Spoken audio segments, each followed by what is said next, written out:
Generation জেডকে সংক্ষেপে gen জি বলা হয়। সম্প্রতি এই প্রজন্মকে নিয়ে বিভিন্ন মাধ্যমে আলোচনা চলছে।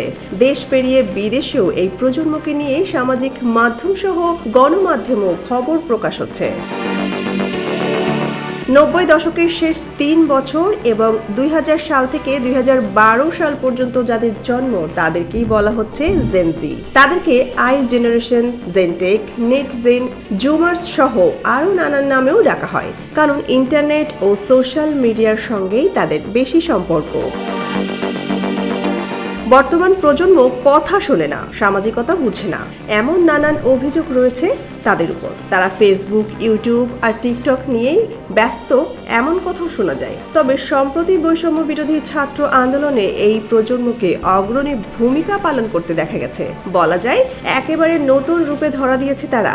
বেডরুম থেকে চায়ের দোকান, সবখানে জেন জি নিয়ে আসার কথা বলছেন সাধারণ মানুষ। জেন জি নামটি এখন বিশ্বব্যাপী জনপ্রিয়। বিভিন্ন দেশে এখন তরুণদের বয়স ভিত্তিক পরিচয় বোঝাতে জেন জি শব্দ ব্যবহার করা হচ্ছে। তাদের আচার আচরণ সহজে বোঝা গেলেও ভাষার বিষয়টি একেবারেই ভিন্ন।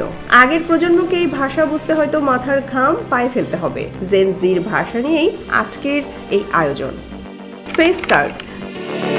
কাউকে দেখতে সুন্দর লাগলে আমরা সাধারণত কি বলি? খুব সুন্দর লাগছে। আবার ইংরেজিতে হয়তো বলি গর্জিয়াস। জেন জি অভিধানে এই বিশেষণের আলাদা শব্দ রয়েছে।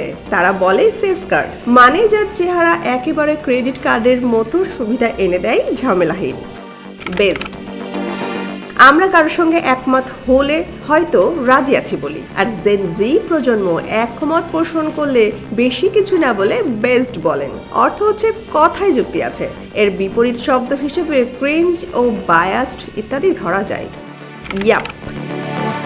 ইয়াপ শব্দটি অনেকেরই মনে হবে এটি তো শুনেছি, আবার অর্থও জানি, কিন্তু না, এই ইয়াপ মানে কোনো হ্যাঁ বা কোনো ইতিবাচক বিষয় নয়। জেন জিদের কাছে এর অর্থ হচ্ছে বাচাল স্বভাব। কেউ যদি ঘন্টার পর ঘন্টা কথা বলে আপনার মনোযোগ নষ্ট করে, তবে সে একজন ইয়াপার। স্ল্যাপ। স্ল্যাপ শব্দের প্রচলিত অর্থ অনুযায়ী এর অর্থ নিশ্চয়ই হবে না। জেন জিদের কাছে এর অর্থ অনেক উপভোগ্য কিছু।